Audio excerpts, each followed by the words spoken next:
J'ai en fait un message à communiquer. C'est comme une parole prophétique. Je veux juste vous dire que le temps est arrivé où les seigneurs aimeraient utiliser la francophonie pour le monde entier. J'aimerais les dire de cette manière. Le Seigneur dit ici que c'est le moment où il veut choisir un peuple. Il a choisi un peuple qui va servir le monde entier. C'est son tour de servir le monde entier. Il y a eu d'autres peuples qui ont servi le monde entier.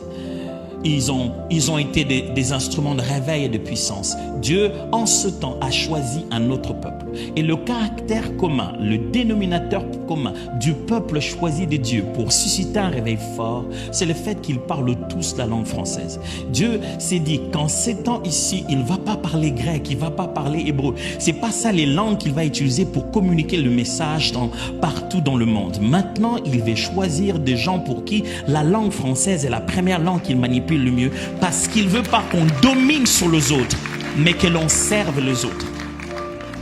Ce n'est pas, j'aimerais bien répéter, le message du Seigneur est celui-ci. Dieu fait de nous les étoiles qui brillent vers lesquelles les autres viennent se prosterner. Ce n'est pas de la domination, c'est du service. Dieu ne nous place pas à un niveau pour qu'on se mette à faire notre tour. Ce n'est pas notre tour, c'est le tour du Saint-Esprit de glorifier le Seigneur à travers nous. Frères, si vous allez tout oublier, souvenez-vous que le temps de la francophonie est arrivé. Et pour ça, j'ai dit, Seigneur, c'est bon, c'est un joli message. Il m'a dit, mon problème, c'est qu'ils ont l'onction, mais ils ne passent pas à l'action.